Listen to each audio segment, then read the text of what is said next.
दो बड़ा महत्वपूर्ण पर्व है। एक तो हम लोग बाहा मनाते हैं, दूसरा सोहराय मनाते हैं। बाहा हम लोग जाहिर थान में मनाते हैं, सोहराय हम लोग गांव में मनाते हैं। और यहाँ पर मारंग बोरो में यहाँ दोनों ही स्थान है। जुग जाहिर थान भी ऊपर में है और यहाँ पर मांझी थान है।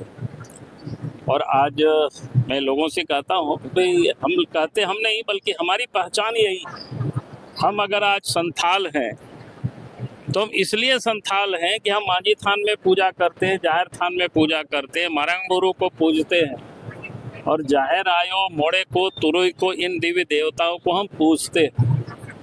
ये हमारे आराध्य है, इसलिए हम संथाल हैं। और पूरे देश में जहाँ कहीं भी जाएंगे, दुनिया में जहाँ कहीं भी संथाल होंगे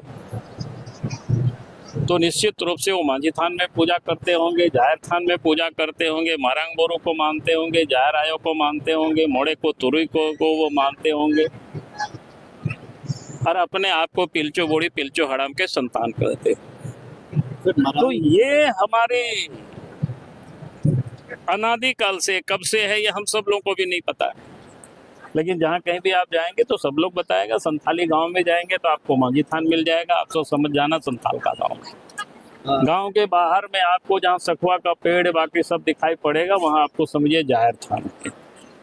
तो जाहिर थान और मांझी थान देख करके कोई बता सकता है ये गांव संथालों का है और यहाँ संथाल रहते हैं और पूजा करते हैं, यानी हम संथाल हैं।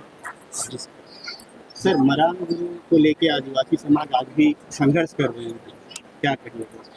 देखिए, संघर्ष कुछ नहीं है। आप तो देख रहे हैं लोग आ रहे हैं, लोगों को पता नहीं था, तो बहुतों को भी पता नहीं था। जब अचानक कोई चीज़ होता है तो लोगों को लगता है कि शायद, जैसे अभी आपको बताया ना, सिकंदर 1911 में, यानी वर्षों तक। और मैं तो कहूँगा मारंग बोरो और क्या बोलते हैं महावीर, दोनों का ये संगम स्थल है। अब जरा सोचिए, इस इलाके में तो कोई जैन समाज के गांव नहीं है, कहीं भी नहीं है, लेकिन उनके भी जो तीर्थंकर थे, मारंग बोरो के गोद में ही उनको भी क्या बोलते हैं निर्वाण मिला, यानी उनको भी वहीं शांति मिलता था।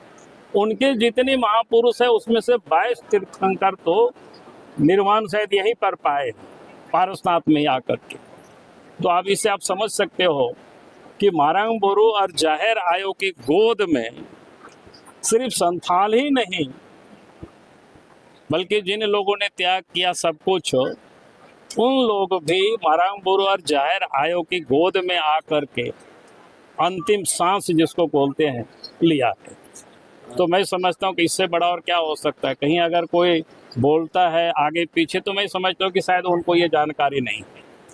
अगर यहाँ के लोग विरोधी होते उनके और उनको भी लगता है यहाँ के लोग हमारे विरोधी हैं, तो मैं नहीं समझता हूँ कि कभी कोई इतनी अधिक तीर्थंकर यहाँ आते। उस समय तो बिहार जंगल था और अगल बगल में जितने भी गांव है, किसका गांव है आप जाकर के देख लीजिए इस पेटाड़ में। तो इसीलिए मैं कहता हूँ कहीं कोई झंझट नहीं है, कहीं कोई झगड़ा नहीं है। वो लोगों की जिसको बोलते हैं ना कि जानकारी के अभाव में लोग कुछ भी बोल लेते हैं। सर, समाज के लोगों को क्या संदेश देंगे? मैं तो समाज के लोगों को यही कहता हूँ कि भाई हम संथाल हैं और संथाल होने पर अपने आप को गर्व होना चाहिए। और हम संथाल तभी कहलाएंगे जब मारंग बोरो, जाहिर आयो, मोड़े को, तुरुई को जाहिर थान में जाकर के हम पूजा करते हैं, तब हम अपने आप को संथाल कहते हैं। सर, अभी और ये मांझी थान में पूजा करते, इसलिए मैं कहूँगा कि सभी संथाली समाज को हमें इस बात को नहीं भूलना चाहिए। जिस दिन अगर हम इस सारी चीज़ों को भूल जाएंगे, छोड़ देंगे, तो फिर हम संथाल अपने आप को कह नहीं पाएंगे।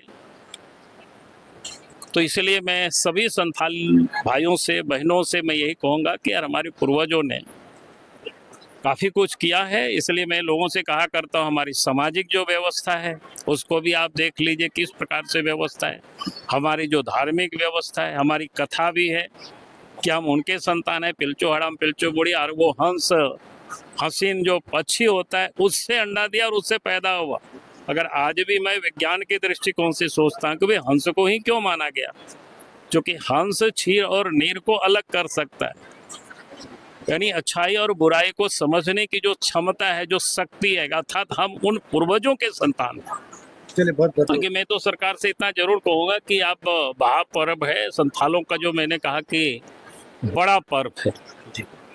और इसको सरकारी उत्सव की मान्यता देनी चाहिए। और यहाँ जितनी भी कमियां हैं, जो आप देख रहे हो क्या क्या कमियां हैं लोगों के लिए, वो सारी कमियों को सरकार दूर करे।